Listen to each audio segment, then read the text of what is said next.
Alright, listen up, because I'm not here to sugarcoat anything. We're diving deep, and I'm about to knock all the bullshit that you've been fed out of your brain.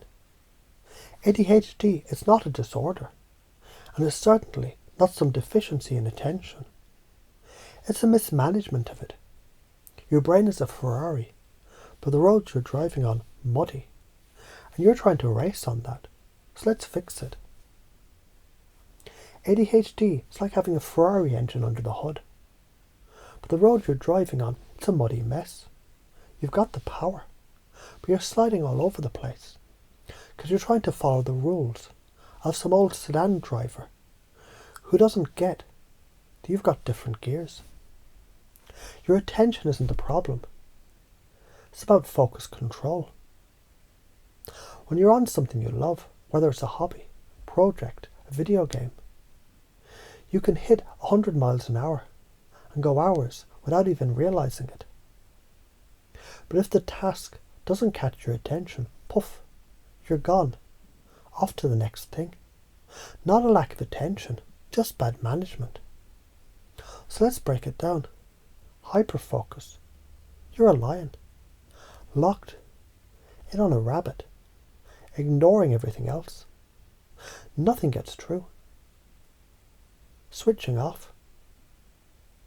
When it's something you don't care about, you become a zombie, a distraction magnet. That's because with ADHD, you can't help it. Your brain craves stimulation.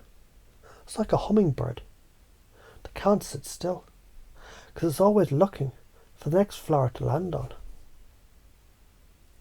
So what you need isn't medication or suppression. You need control over that focus. You need to learn how to drive the Ferrari properly on those muddy roads. And guess what? You already have that ability. You've just been told you don't. ADHD doesn't magically disappear when you turn 18. It doesn't vanish because you hit puberty or because society is ready for you to sit still and shut up. If you've been feeling like your energy levels are all over the place, if you felt mentally restless, welcome to the ADHD adult world. It's not just the same brain, but now it's a mental whirlwind instead of a physical one. You've shifted from jumping around the classroom to pacing around your office, or maybe just feeling restless in your own mind. You still want novelty, you want change, urgency and stimulation, routine. That's like having a ball and chain attached to you. Here's the thing. In a world that's designed for standard thinkers, you have to stop feeling like you're broken. You're different, and that's powerful. Let's be clear, ADHD isn't a curse. It's a damn superpower when you learn to harness it. Ever wonder why so many entrepreneurs have ADHD? It's not an accident. ADHDers are risk takers, big picture thinkers. They thrive in uncertainty. They don't follow the standard rule book, because let's face it, they can't. They make the rules. You don't need structure imposed on you. You need your own damn structure, your own rules. One that allows you to build and create in the way your brain craves. Imagine you're building a skyscraper, but you're doing it your way, using unconventional tools. Everyone else's tools are boring. You thrive in chaos. You're a creator, a visionary, who doesn't get bogged down by the little stuff. But that doesn't mean you don't need the right tools, because without them, that skyscraper will crumble. That's where executive function is the key. Executive function isn't something that's wrong with you. It's like a traffic controller inside your head. It helps you prioritize, plan and execute. And guess what? ADHD brains have a glitch in this system. That's why it feels like you're climbing a mountain when you try to organize things. But you've got tools that can help you conquer that mountain. It's time to use them. Rejection sensitivity, it's real, not overreacting. Let's talk about rejection sensitivity. You've felt it. That gut punch when someone criticizes you, ignores you, or makes you feel like you're not good enough. Here's the thing, it's real. It's like your brain's emotional processing system turns up the dial to 11 when it comes to perceive rejection.